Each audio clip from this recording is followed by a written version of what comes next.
원래 XC90의 기본적인 하체 세팅이 단단했었어요. 어울리지 않는 모습도 보여줬었죠. 근데 얘는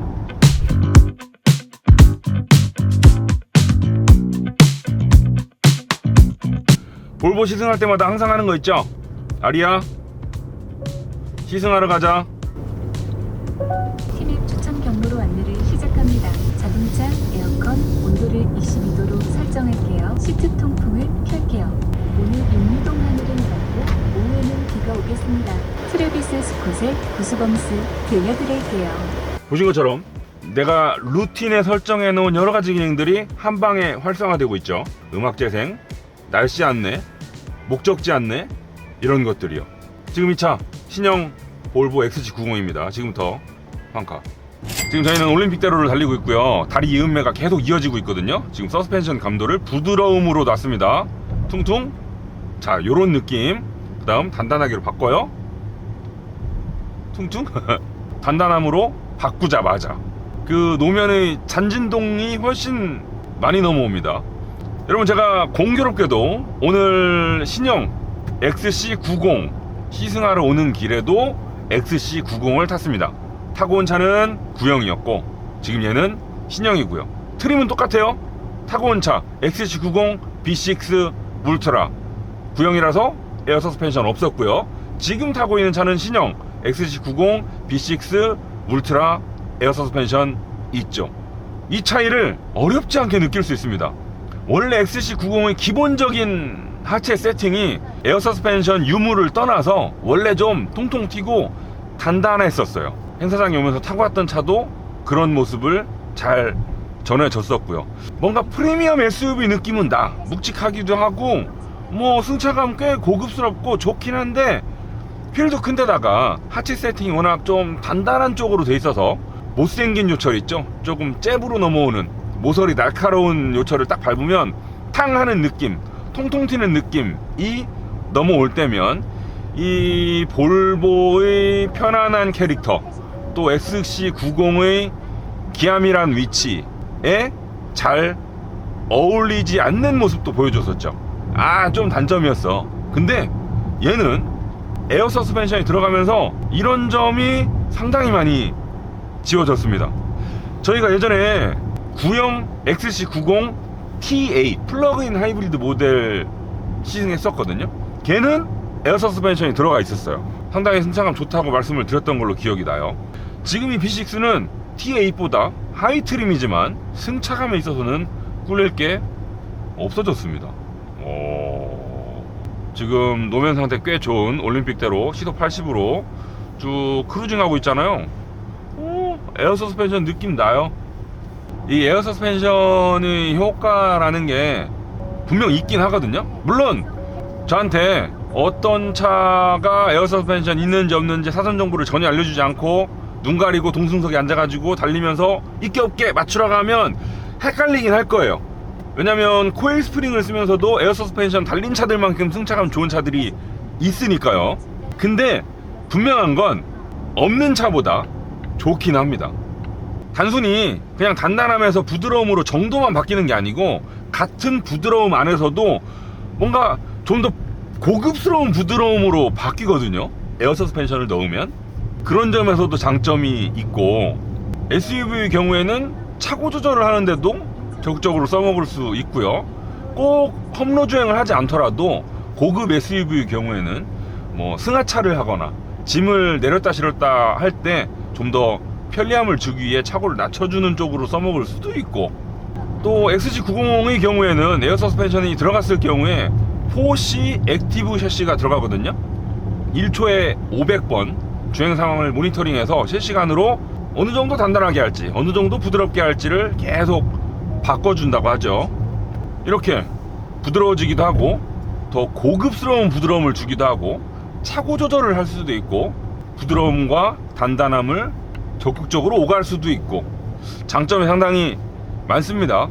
가끔 에어 서스펜션이 들어갔습니다 라고 언급을 하면 나중에 그거 수리비 얼마 나오겠네 라면서 걱정하시는 분들이 있어요, 댓글로. 근데 그런 식으로 따지면 모든 기술이 그렇습니다. 뭐 나중에 고장날까 걱정되면 아무것도 넣지 말아야지. 물론 고장이 너무 자주 난다고 하면 심각한 문제긴 합니다만 그렇지 않으면 효과야 확실하니까요. 방금도 꽤 못생긴 축에 드는 다리 이음에 넘었잖아요. 이 XC90의 기본적인 하체 성향은 여전히 남아 있습니다. 단단한 느낌. 근데 그 와중에 훨씬 고급스럽고 부드러워졌어. 에어 서스펜션의 효과를 톡톡히 보고 있습니다. 파워트레인은 기존 모델이랑 달라진 게 없어요. 2리터 가솔린 터보 엔진에 48V 마일드 하이브리드 시스템 짝 지어놨고 최고 출력 300마력이죠. 지금 제가 운전해 본 바 예전이랑 느낌도 똑같습니다. 가속 페달, 킥다운 꼭 치고 나가는 느낌. 이 반응도 그렇고요, 소리도 그렇고요, 엔진 회전 질감도 그렇고요, 예전이랑 완전히 동일합니다. 이 볼보 파워트레인의 특징, 기특함으로 꼽을 수 있는 게 뭐냐면 2리터 4기통 밖에 안 되는 엔진 크기를 가지고 300마력이라는 고출력을 꽤 뽑아내고 있음에도 불구하고 이 감성면에 있어서 손해보는 게 그렇게 크진 않습니다. 거칠거칠한 느낌, 그냥 우리가 흔히 알고 있던 2리터 4기통 엔진 그런 느낌까지도 아니라는 게 기특하다니까요. 자 보세요, 엔진 RPM 쥐어짭니다. 꼭 회전질감 부드러워. 이 정도면 그다지 애처로운 느낌 안 들고요, 꽤 괜찮다니까요. 뭐 엔진 스펙에 대해서 평소에 별로 관심이 없으신 분들이라면 이거 4기통이라 못하겠네 이런 느낌 평소에 오너로서 거의 느끼실 일 없을 겁니다. 친구가 BMW X5 6기통 모델 사가지고 놀리지 않는 이상. 반응도 그래요. 제가 매뉴얼 모드로 놓고 RPM을 한 3000, 4000 정도 맞춰놓은 상태에서 오른발 까딱까딱 해보잖아요. 자, 까딱 까딱 까딱. RPM만 어느 정도 차 있다면 반응은 순간적으로 오거든요. 만약에 더 큰 펀치력을 원한다 그러면 매뉴얼 모드로 왼쪽 딸깍 딸깍 딸깍 RPM 많이 띄워서 꾹 치고 나가면 이렇게 가속되고요. 지금 XC90 정도의 크기, XC90 정도의 공차 중량으로 봤을 때 뭐 스포츠 드라이빙까지는 아니더라도 충분히 넉넉한 힘이죠. 엔진 반응은 별 불만이 없습니다.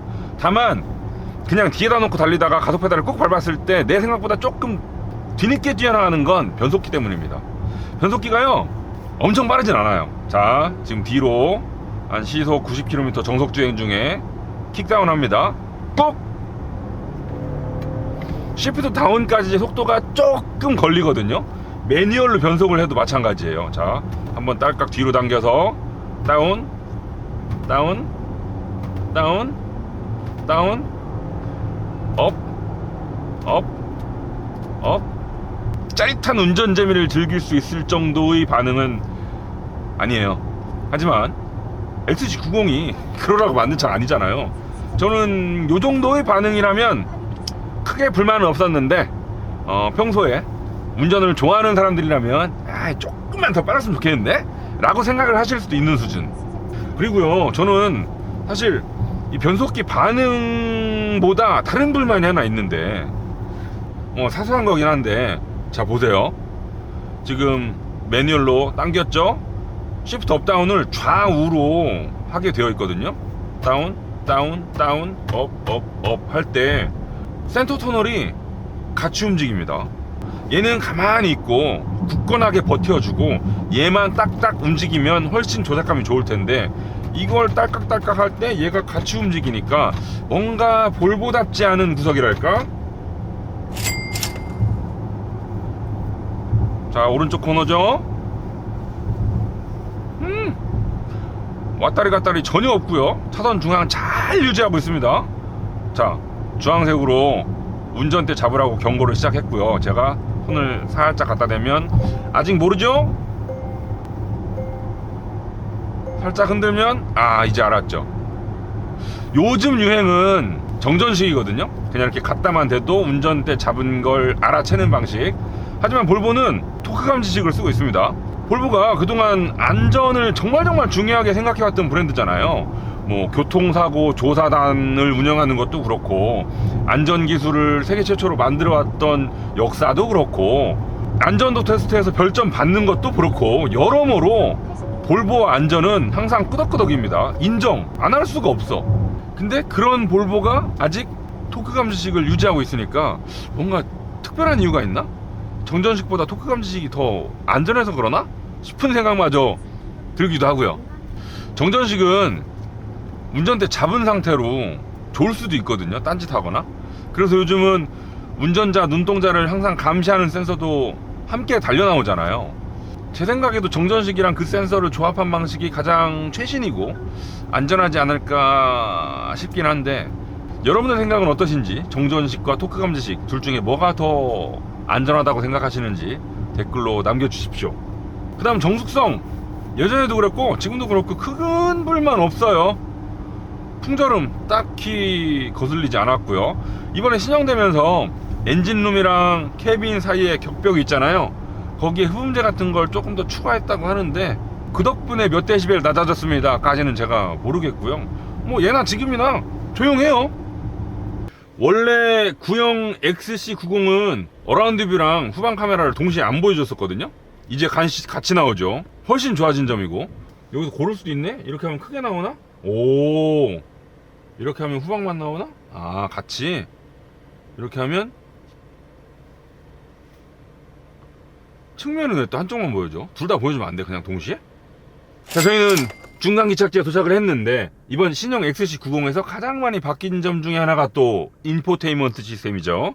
원래 볼보 디자인이 시간이 좀 지나도 확 구형처럼 보이지 않는 장점이 있어요.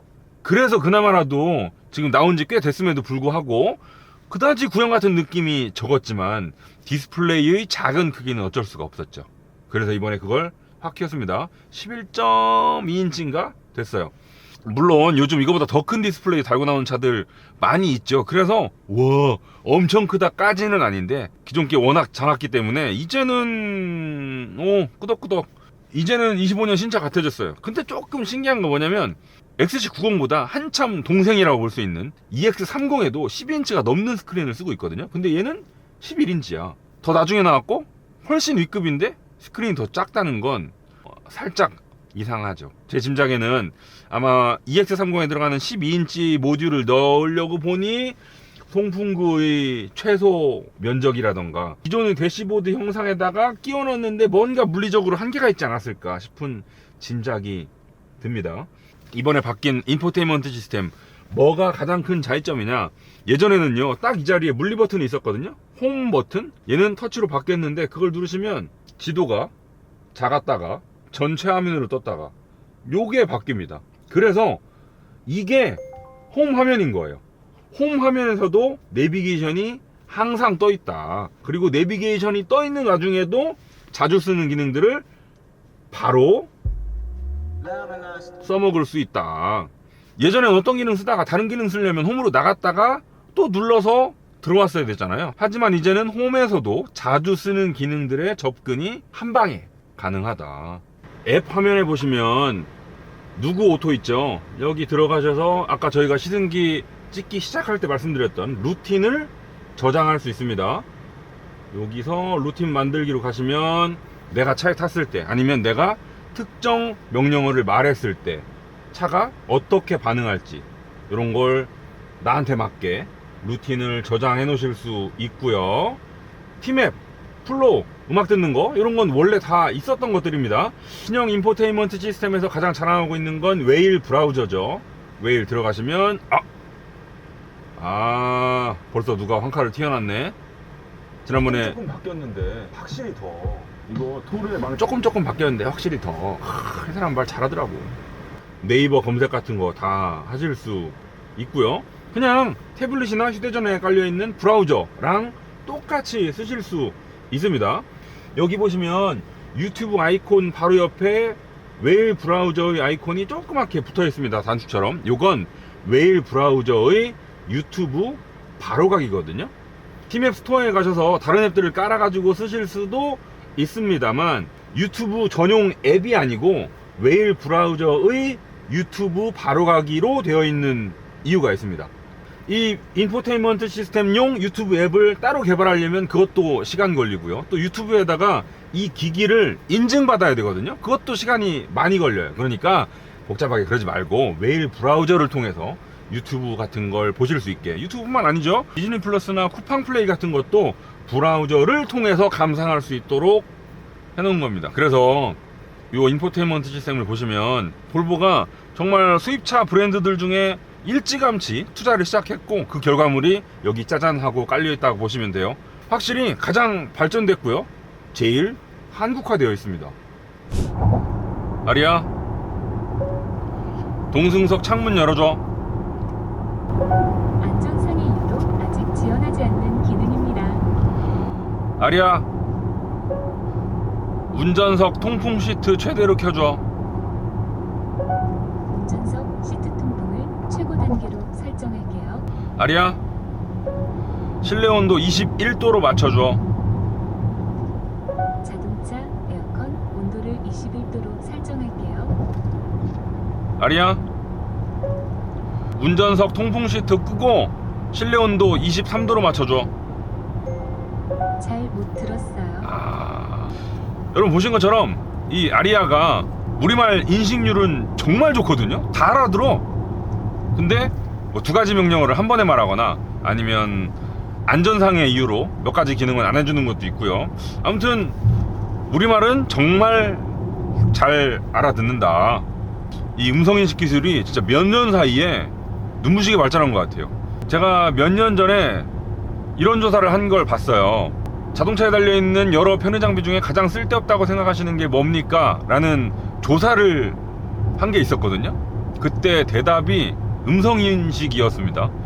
이제는 그렇지 않죠. 정말 잘 알아듣고 충분히 운전하면서 편하게 쓸 수 있을 정도로 발전했어요. 물론 더 발전할 여지도 아직 많긴 합니다만, 이 정도면 와, 진짜 빨리 발전한 겁니다.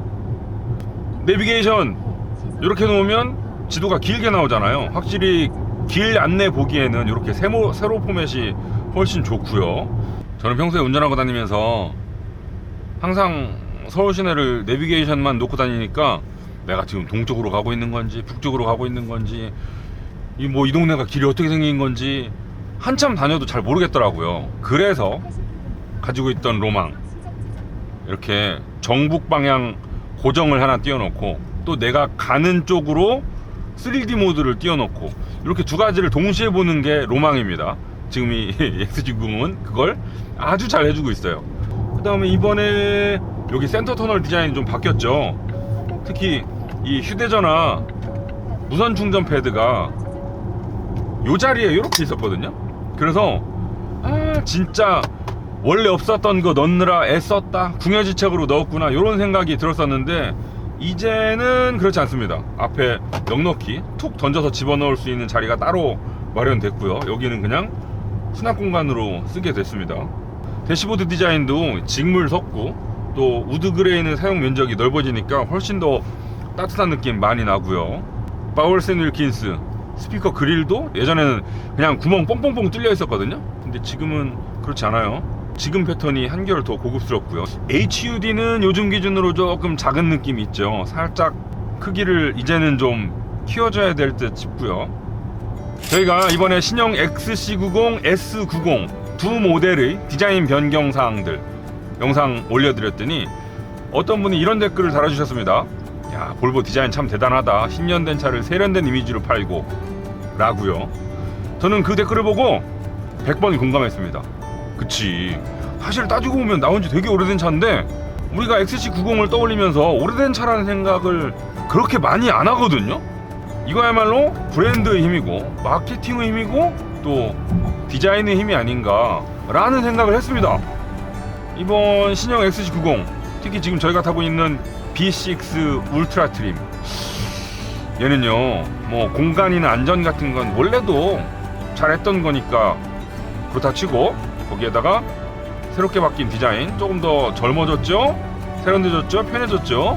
또 상급 모델 T8 부럽지 않은 에어 서스펜션의 승차감까지, 근데 1억이 안 되는 가격표까지, 여러모로 인기 모델의 자격이 충분한 차가 아닌가. 비록 두 번째 페이스리프트지만 여전히 매력적입니다. 지금까지 한카